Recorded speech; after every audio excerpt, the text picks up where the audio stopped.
मुसलमानों को जबरदस्ती दबा दबा के बिल पास रात को 2 बजे। यह वक्फ को लूटने के लिए बनाया गया बिल है।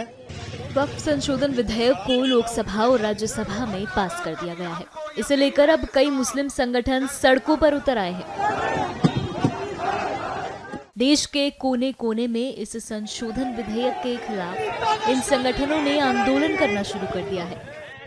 कोलकाता, मुंबई समेत देश के अलग अलग स्थानों पर विरोध प्रदर्शन किया जा रहा है और जमकर नारे लगाए जा रहे हैं।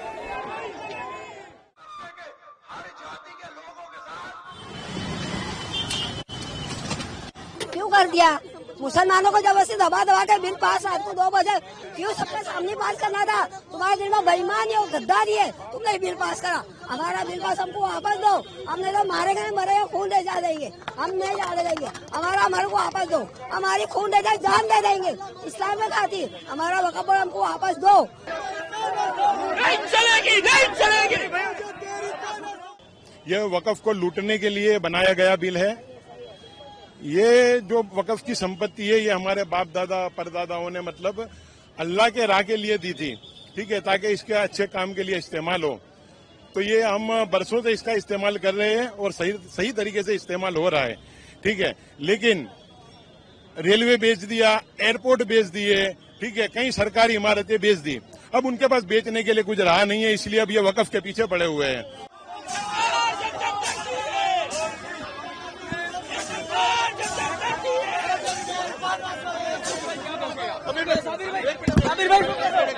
करेंगे, लेकिन वो एक वक्त होगा 4 बजे हम लोग पाक सर्कस जाएंगे।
बिल जो है बिल्कुल मुसलमानों के खिलाफ है और ये बिल सही नहीं है। मुसलमानों से अगर मोहब्बत होती मोदी जी को तो मुसलमानों के एजुकेशन पे बात करते, हेल्थ पे बात करते, इस तरीके से जो चीज है उस पे बात करते। हिंदुस्तान में एक ऐसी सरकार है जो सरकार जिन लोगों को जो बिल नहीं चाहिए वो सरकार लेके आती है। आप बार बार मुसलमानों के खिलाफ ऐसा क्यों कोई चीज लाते हैं जिससे मुसलमान समुदाय भड़क जा रहा है? ये चीज बिल्कुल गलत है। अच्छा, 2 बजे रात में ये कौन सा कानून जिंदा रहता है? ये 2 बजे रात में कौन सा कानून जिंदा रहता है लोग का, जो बिल जो है पास करा लिया जाता है?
अच्छा, 2 बजे रात में ये कौन सा कानून जिंदा रहता है?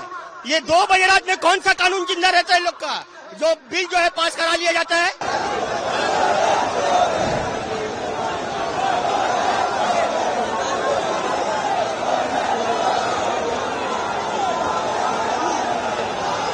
मुसलमानों के फायदा के लिए हमने ये कानून लाया है।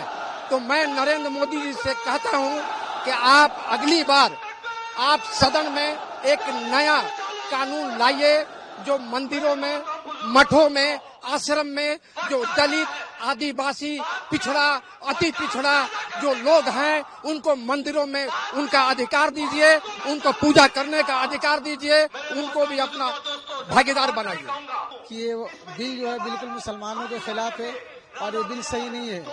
मुसलमानों से अगर मोहब्बत होती मोदी जी को तो मुसलमानों के एजुकेशन पे बात करते, हेल्थ पे बात करते, इस तरीके से जो चीज उस पर बात करते। आप बार बार मुसलमानों के खिलाफ ऐसा क्यों कोई चीज लाते हैं जिससे मुसलमान समुदाय भड़क जा रहा है? ये चीज बिल्कुल गलत है। आप बार बार मुसलमानों के खिलाफ ऐसा कानून ला रहे हैं जिससे मुसलमान समुदाय को टारगेट कर रहे। आप एजुकेशन पे बात कीजिए, आप देश में नौजवान बेरोजगार उस पर बात कीजिए, बीमारी पे बात कीजिए, लेकिन आप उस पर नहीं बात करते। कभी तिल पर तलाक लेके आते, कभी राम मंदिर लेके आते, कभी आप स्टूडेंट को रास्ते पर उतरने में मजबूर करते। आप देश के प्रधानमंत्री, आपको तो सबको लेके चलना था, लेकिन आप मुसलमानों के खिलाफ बार बार कानून बना रहे। तो ये कानून बिल्कुल गलत कानून है। और याद रखें मोदी जी, हम वो लोग हैं जिससे पहले भी हमने देश पे गलत नजर डालने वालों का हमने मुनाजरा किया है। हमने उसके सामने डट के खड़े हुए और इस बार भी पूरी ताकत से हमारी पूरी जमीयत, हमारे पूरे भाई और हमारे पूरे उलमा, हमारे हिंदू भाई भी, हमारे सिख भाई भी, जो भी इस देश का वासी है, सब इस बार इंशाअल्लाह पूरी ताकत के साथ इस जालिम हुकूमत को जवाब देने के लिए तैयार है। इससे पहले भी हमारे अकाबिर ने इस मुल्क को बचाया है और इंशाअल्लाह ताला इस बार भी इस मुल्क को हम बचाएंगे और पूरी ताकत से, अपनी जान से, अपनी माल से, अपनी इज्जत से इस पूरे मुल्क की हिफाजत करने के लिए हम तैयार हैं इंशाअल्लाह ताला। सबसे पहली बात आपके मीडिया के माध्यम से तो मैं ये कहना चाहूँगा कि आज हिंदुस्तान में एक ऐसी सरकार है, जो सरकार जिन लोगों को जो बिल नहीं चाहिए वो सरकार लेके आती है। लोग बोल रहे हैं, चिल्ला रहे हैं कि हमें ये ऐसा बिल, ऐसा कानून नहीं चाहिए, लेकिन वो लेकर के आ रहे हैं। जैसे मिसाल के तौर पे किसानों के लिए बिल लाया गया, किसानों को नहीं चाहिए वो बिल, किसानों ने प्रोटेस्ट किया, वो बिल को उनको वापस लेना पड़ा।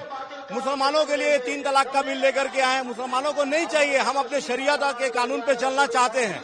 लेकिन कुछ मुसलमान जिनको इन लोगों ने खरीद लिया है, उसको मीडिया के सामने ला करके वो बताना चाहते हैं कि ये जो 2-4 मुसलमान जिनको उन लोगों ने खरीद लिया है, यही एक्चुअली सब मुसलमान के नुमाइंदे हैं। जो है ऐसा नहीं है। आज जो वक्फ बिल इन लोगों ने लाया है, जो लोकसभा में पास किया गया, जो है, मैंने कल अमित शाह का भाषण देखा। अमित शाह बोल रहे हैं कि वक्फ जो है कोई गैर मुस्लिम उसमें वक्फ नहीं करेगा।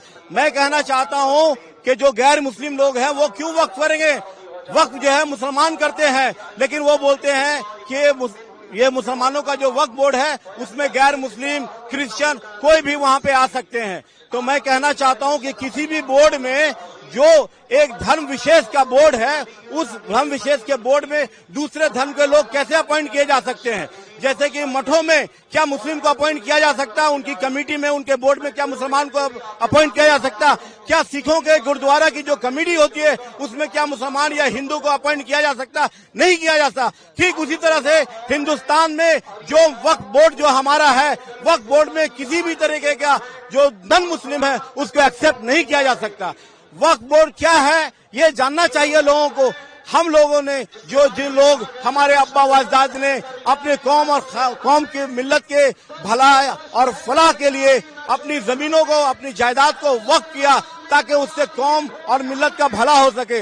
लेकिन आज नरेंद्र मोदी ये सियासी खेल रहे हैं और हिंदू मुस्लिम के बीच में डिवाइड एंड रूल की पॉलिसी को अपना करके वो सत्ता में बने रह जाना चाहते हैं।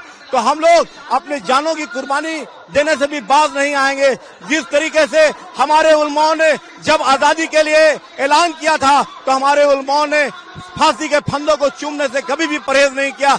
हमारा इतिहास कुर्बानी से भरा पड़ा हुआ। मुसलमान सबसे पहले कुर्बानी देने के लिए आगे रहेगा। जिस तरीके से पाकिस्तान के खिलाफ वीर अब्दुल हमीद ने टैंक में अपने आप को उड़ा दिया था, ठीक उसी तरीके से हिंदुस्तान को बचाने के लिए, संविधान को बचाने के लिए, अपने देश को तरक्की पे लाने के लिए हम लोग अपनी जानों की कुर्बानी देने के लिए कभी भी बाज नहीं आएंगे। आज जो ये प्रोटेस्ट का जो मामला हुआ है, ये क्यों हुआ है? ये मुसलमानों को जख्म दे दे के आज उसी जख्म में नमक छिड़क दिया। ये बाबरी मस्जिद हम लोग से छीन लिया गया है। ये ट्रिपल तलाक का बिल पास कर लिया। अच्छा, 2 बजे रात में ये कौन सा कानून जिंदा रहता है? ये 2 बजे रात में कौन सा कानून जिंदा रहता है लोग का? जो बिल जो है पास करा लिया जाता है। आदमी को बेवकूफ पा गया ना क्या? आदमी इतना कमजोर है। हम लोग भी चूड़ी पहन के नहीं है। गवर्नमेंट को बता दीजिएगा कि लब्बैक अगर कहेंगे तो मुसलमान एक मुसलमान अपना जान देने के लिए कुर्बान हो जाएगा। ये क्यों इतना करता है? अपना मजबूरी का तहत में हम लोग ये करते हैं। ये कौन सा कानून है? ये कहाँ का कानून है? इतना लंबा चौड़ा भाषण देता है नरसिंहानंद, उसको अरेस्ट नहीं किया जाता है? उसको क्यों नहीं अरेस्ट किया जाता है? ये रसूल अल्लाह के ऊपर में हम लोग को जो है बार बार बयान देता है नरसिंहानंद। नरसिंहानंद बहुत बड़ा चोर है, बहुत बड़ा डकैत है।